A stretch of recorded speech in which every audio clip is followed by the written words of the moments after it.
یہ دور ہے. اچھا یہ داؤد علیہ السلام کو یہ خلافت کس نے دی؟ کس نے دی؟ اللہ نے دی. یا داؤد انا جعلناک خلیفۃ فی الارض، ہم نے آپ کو یہ خلافت دی ہے، ہم نے آپ کو اپوائنٹ کیا ہے. مجھے یہ کہنے دیجئے، ہم نے آپ کو اپوائنٹ کیا ہے. اسی لیے ہر نبی مامور کس کی طرف سے ہوتا ہے؟ اللہ کی طرف سے. اب جو چینج آئی ہے اس کو سمجھیے. محمد الرسول اللہ اس سلسلے کی آخری کڑی ہے صلی اللہ علیہ وسلم. یہ جو اپوائنٹمنٹ اللہ کی طرف سے ہوتی تھی، یہ اپوائنٹمنٹ آ کے محمد الرسول اللہ پہ ختم ہو گئی ہے. اب کوئی نبی آئے گا، اب اللہ کی طرف سے کوئی اپوائنٹڈ خلیفہ آئے گا؟ نہیں آئے گا. اب خلیفہ کیسے بنے گا؟ نیا مسئلہ نہیں آ گیا؟ مجھے کوئی بتائے اس کا حل. کہیں کسی کتاب میں لکھا ہوا ہو تو بتائیے. اصول پھر ڈھونڈیے. اللہ نے اگر نبوت کو ختم کیا ہے، اس کی جگہ پہ جو ادارہ بنایا ہے اس ادارے کا کیا نام ہے؟ دیکھیے رسالت تو نہیں ختم ہوئی نا. حضور کی رسالت جاری ہے یا نہیں جاری؟ آپ کے دنیا سے تشریف لے جانے کے بعد جو چیز ختم ہوئی ہے وہ نبوت کا دور ختم ہوا ہے. رسالت کا دور تو تا صبح قیامت تک جاری ہے نا. اب حضور کے اس پیغام کو دوسروں تک لے کے کون جائے گا؟ کنتم خیر امت، تم بہترین امت ہو، اخرجت للناس، لوگوں کے لیے نکالے گئے ہو. اب وہ پیغام لوگوں تک لے کے تم نے جانا ہے. فلیبلغ الشاہد الغائب، جو موجود ہے وہ لے کے جائے غائب تک. تو اللہ نے اپوائنٹ کس کو کیا؟ امت کو کیا. اچھا یہ میں صرف نتیجہ نہیں نکال رہا ہوں، یہ اللہ نے خود اس کا اظہار کیا ہے.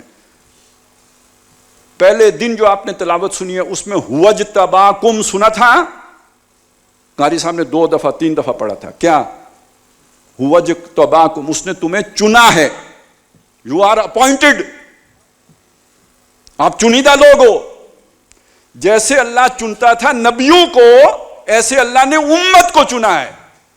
اب کوئی فرد یہ دعویٰ نہیں کر سکتا کہ میں مامور ہوں، لیکن امت بحیثیت مجموعی مامور ہے اللہ کی، مامور من اللہ ہے. لہذا اجتباء کا لفظ آ گیا، مصطفیٰ کا لفظ بھی آیا ہے. سورہ فاطر ہے، ثم اورثنا الکتاب الذی نصطفینا من عبادنا، پھر ہم نے چن لیا اپنے بندوں میں سے ان کو جن کو ہم کتاب کا وارث بنایا، جن کو ہم نے اپنے بندوں میں سے چن لیا. تو کتاب کا وارث کون ہے آج؟ مسلمان ہیں. تو اب پہلے خلافت تھی انفرادی، اللہ اپوائنٹ کرتا تھا خلیفہ اور وہ خلیفہ ہوتا تھا. داؤد علیہ السلام اللہ کی طرف سے اپوائنٹڈ، سلیمان علیہ السلام اللہ کی طرف سے اپوائنٹڈ، محمد الرسول اللہ صلی اللہ علیہ وسلم اللہ کی طرف سے اپوائنٹڈ. ابو بکر صدیق یہ اللہ کی طرف سے اپوائنٹڈ تو نہیں ہے، یہ خلیفۃ اللہ تو نہیں ہے. حضرت داؤد خلیفۃ اللہ ہیں، حضرت سلیمان خلیفۃ اللہ ہیں، محمد الرسول اللہ خلیفۃ اللہ ہیں، حضرت ابو بکر صدیق خلیفۃ اللہ نہیں ہیں. انہوں نے تو خود یہ کہا میں خلیفۃ رسول ہوں، خلیفۃ رسول اللہ. لیکن بعد میں جس چیز پر اجماع ہوا، خلیفۃ المسلمین، حضرت عمر کے دور میں جو اصطلاح آئی، یعنی وہ جو خلافت حضور کے پاس تھی وہ امت کو منتقل ہو گئی. اب امت نے اپنا ریپریزنٹیٹو جس کو بنایا ہے وہ امت کو ریپریزنٹ کر رہا ہے، اللہ کو نہیں. یہ بنیادی بات ہے، یہ اب بھی لوگوں کو سمجھ نہیں آتی.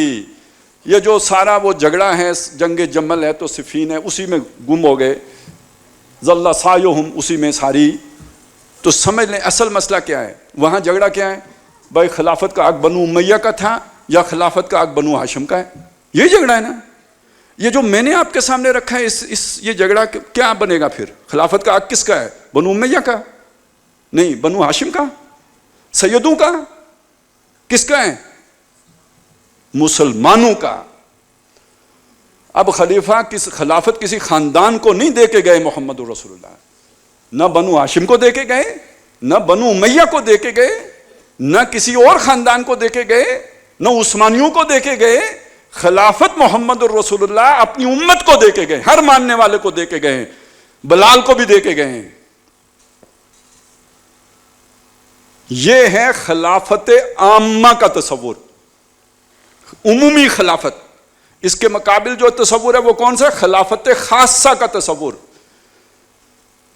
اہل تشیع نے اسے خاص کیا بنو ہاشم میں، پھر مزید خاص کیا اماموں میں، کہ امام بھی مامور من اللہ ہوتا ہے، امام بھی جو معصوم عن الخطا ہوتا ہے، امام بھی مطاع مطلق ہوتا ہے.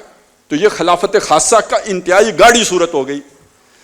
لیکن بنو امیہ ہی میں سے خلیفہ ہوگا، یہ بھی خلافت خاصہ ہی کی ایک قسم ہے، ذرا تھوڑی سی ایکسٹینڈڈ ہے، لیکن ہے تو ایک خاندان میں مقید کر دیا نا آپ نے.